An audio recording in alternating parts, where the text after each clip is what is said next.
Hello everyone, welcome back to the Shin Academy, and I'm glad that you liked the first video on Creativity Inc. And here am I with the second video telling you the story in chapter 2. And this chapter is entitled Pixar is Born. Well, the author Catmull told the story how Pixar was being founded in this chapter. And at the start of this chapter, he mentioned a very important person, and his name is Alex. Alex is a multi-millionaire that had set up a computer lab in New York with the aim of pushing the boundaries of what computers graphics can do in animation. So at that time, he somehow identified Catmull as the best person, the most technical person that he can hire to manage his team in New York. As you all know, Catmull was really famous at that time because he invented the animation technology such as the Z buffering that we discussed in chapter 1. So he invited Ed over to New York and asked him to lead a team. And the first guy that was being interviewed by Ed was a guy named LV. LV is a computer scientist from Texas, and Ed actually said that LV was in fact a more qualified person to lead the team than him himself.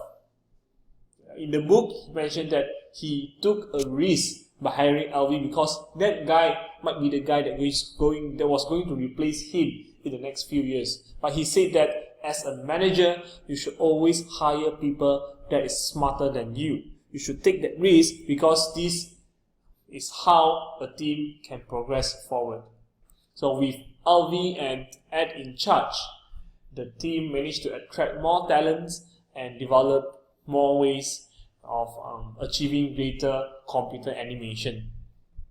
Well, at that time, they were facing a big problem because animations that were created at that time tend to be perfect focus.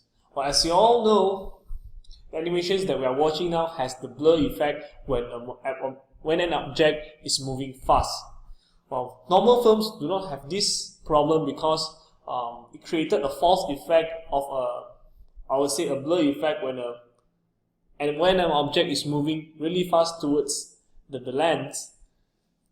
But computer animation at the time does not have this luxury, this blur effect. So they were researching on trying to come out with this blur effect, and everybody in this industry was trying to be the first company to do that.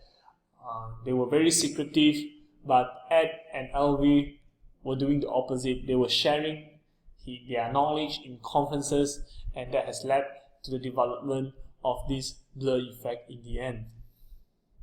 Well, even though they were achieving something technical in the animation area, Ed was not happy because his dream was always to create the first computer-generated feature film. And by staying in the lab in New York, he was not able to achieve that dream.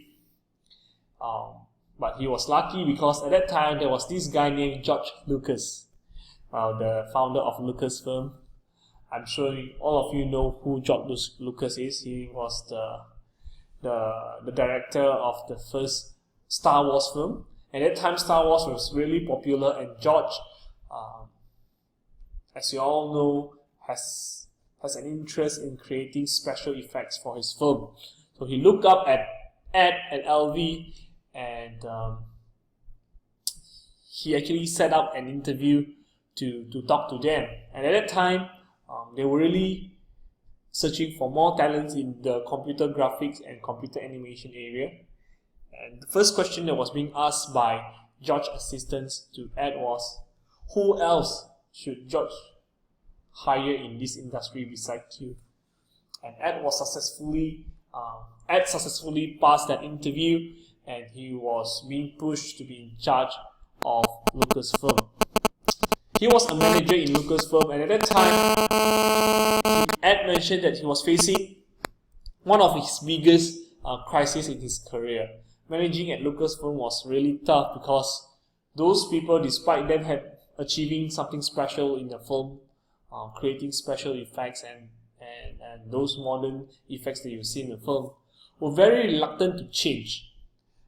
He told a story where at that time he and Alvin created a video editing system. A video editing system that allows the producer of the film or the director of the film to edit their video in computer. But the problem was that not many people wanted that change because it will slow them down in short term. They cannot see the benefit in long term. They still think that cutting films into snippets with razor blades and then pasting them together, it will be the best way forward. And Ed mentioned a very important lesson for managers in this chapter is that it wasn't enough for managers to have good ideas. They should and they had to be able to gather the support for those ideas among the people that will be in charge of deploying them. So he said that his time in Lucasfilm was really tough. But Lucasfilm got famous. Directors such as Steven Spielberg was coming every week to George Lucas' studio to find out what they have been doing. And Lucasfilm also attracted the attention of Disney. During this Disney, there was a group of people from Disney visiting Lucasfilm, looking at what Pixar has created in the area of computer animation. And there was this guy named John Lasseter. I'm sure most of you know who is John Lasseter. He was the middleman in the picture that I have shown you in the earlier slides. Not in this video, but the first video. He was really fond of computer animation, but he himself is a filmmaker and animator. And at that time, according to Ed, he was pitching an idea, a film named The Brave Little Toasters, to the boss in Disney Animation, and it was the first film to place hand-drawn characters inside computer-generated animation. But unfortunately, Disney thought that The Brave Little Toaster, that idea was too forward-thinking. They didn't like it, so they fired John on the spot. This was bad news for John, but it was good news for Ed, because Ed always wanted a storyteller in his team. So after knowing that John was being fired from Disney, Ed invited John to come over to Lucasfilm to do a shot. And John Lasseter was a master storyteller. He graduated from the legendary Cal Arts and he had won Student Academy Award for his short film named The Lady and the Lamb. For your information, the white desk lamp that was being shot in this shot later became the logo for Pixar Animation Studio, as you can see in the picture of the slide. At that time, Disney was going through a rough time because there was no technical advancement since Dalmatian 101. Lucasfilm was thriving until the day that George Lucas and his wife decided to split up, going through a divorce. This settlement had affected the cash position of Lucasfilm, and George, out of all the assets that he owned, decided to sell Pixar Computer. George was searching around for owners. At that time, General Motors and Philips were really interested in what Pixar computers can do, because the technology can be used in CT scan and MRI. But for Ed, they didn't really want to join General Motors or Philips, because their dream was to produce an animated film. They also met this guy on your right, Steve Jobs, in the conference. At that time, Steve Jobs was trying to find out what Pixar computer can do. But after that initial meetings, Ed and LV did not hear from Steve Jobs for 2 months. Well, later they found out that it was because Steve was being removed from Apple at the time. They were having a crisis with the shareholders, the board of directors, and after 2 months during another conference, Steve Jobs met Ed and his team again. At that time, Ed said that he could sense something different in Steve Jobs. Steve Jobs came and asked, "What can the machine do?" But this time he asked one more question: "What is your long-term goal?" Then Ed told Steve about the long-term goal of creating a computer and animated film.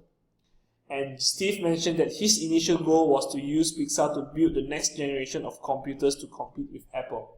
By that time, he already founded Next, so he was not really interested in achieving that dream. But Ed Catmull at that time was a bit skeptical because Steve Jobs is such a forceful person. He afraid that by inviting Steve Jobs into the company, it would create more problem than help. But at that time, there was no other solution. Steve Jobs decided to buy Pixar for $5 million after the initial discussion. And one funny thing was that during the meeting of the signing of the agreement to buy Pixar, the CFO was late. The CFO for Lucasfilm was late. But Steve Jobs, with his forceful personality, started the meeting without him because, it's Steve Jobs, right? So in the end, Steve Jobs paid $5 million and agreed to fund another $5 million to save Pixar computers. And he went to Ed and said, "Whatever happens, we must remain loyal to each other." Probably due to the lesson that he learned in Apple computers. Now, this is all that I have for chapter 2. For more stories, be sure to catch and subscribe to our YouTube channel or our Facebook page as The Shin Academy, and I will have more videos uploaded on creativity. Thank you.